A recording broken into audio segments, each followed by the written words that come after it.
February 25th, 1957, a college student pulled his car over on a quiet road outside Philadelphia. He wasn't looking for anything sinister. He was chasing a rabbit into the brush. What he found instead would haunt the city for the next 65 years.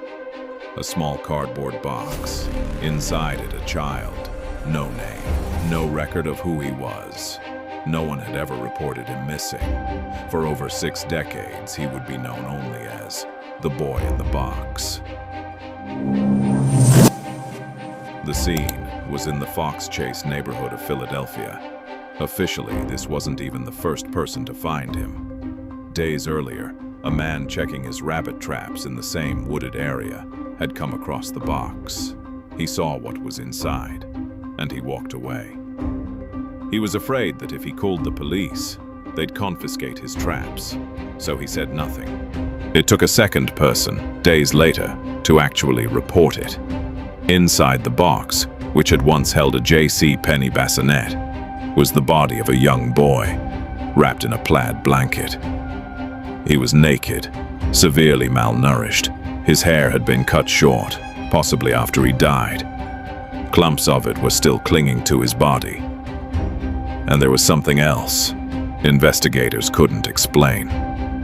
Surgical scars on his ankle, his groin, and a distinct L-shaped scar under his chin. Whoever left him there hadn't just dumped him. The medical examiner would later say it looked like someone had tried to prepare him for burial. His hair cut, his eyes closed, his arms folded gently across his stomach. Someone who left a murdered child in the woods but couldn't bring themselves to leave him in disarray. Police estimated the boy was between 4 and 6 years old. He'd suffered blunt force trauma. He'd been beaten, and yet nobody came forward. The city tried everything. The Philadelphia Inquirer printed 400,000 flyers with his likeness. They went out with every single gas bill sent across Philadelphia that month. Detectives took his fingerprints. They canvassed the area. They chased down every lead a city full of people offering tips could produce. Nothing. No missing child matched him. No family stepped forward. It was as if he had existed without anyone in the world reporting his absence. The case went cold, but it never went away. Over the decades, the case became one of the most famous unsolved child murders in American history, and theories multiplied. In 2002, a woman calling herself Martha came forward with a disturbing claim that her own mother had purchased the boy from his birth parents only to beat him to death and abandon his body.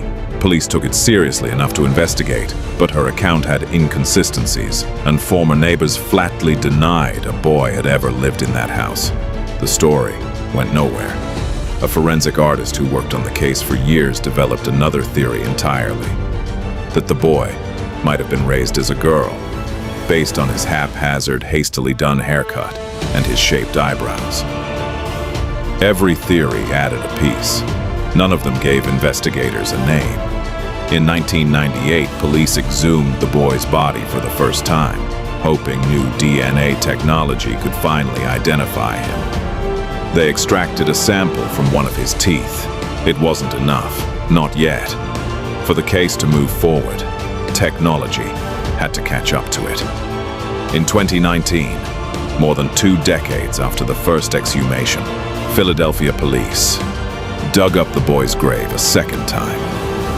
This time, they were armed with forensic genetic genealogy, the same kind of technique that had recently cracked other infamous cold cases across the country. A forensic genealogist described piecing together his DNA like a giant puzzle, fragments so degraded after 60 years underground that she compared them to confetti. But fragments were enough.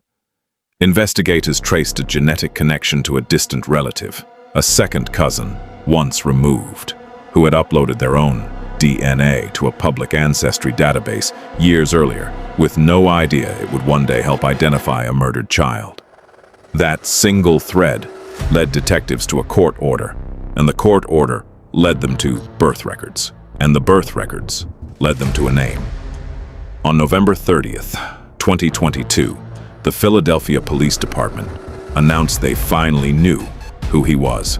On December 8th, more than 65 years after he was found in that box, his name was spoken publicly for the first time. Joseph Augustus Zarelli, born January 13, 1953. He had lived with his family near 61st and Market Street in West Philadelphia, just 15 miles from where his body was found. He had siblings, a mother and father, both of whom were already deceased by the time he was identified, and neither of whom had ever reported him missing. Police Commissioner Danielle Outlaw said it best at the announcement, that for 65 years people felt a profound sadness thinking about this case. Not only because a child was murdered, but because his entire identity, his rightful claim to even exist, had been taken from him. In 2024, his unmarked grave finally received a headstone bearing his real name. Joseph Augustus Zarelli finally has a name. He has a grave that says who he was, but he still doesn't have justice. To this day, no one has ever been arrested. No one has ever been charged. The people who knew what happened to him in February of 1957 have, in most cases, already died, taking the truth about who killed a 4-year-old boy and left him in the woods to whatever comes after this life. There's still a reward on the table for information that leads to an arrest. The case is still open.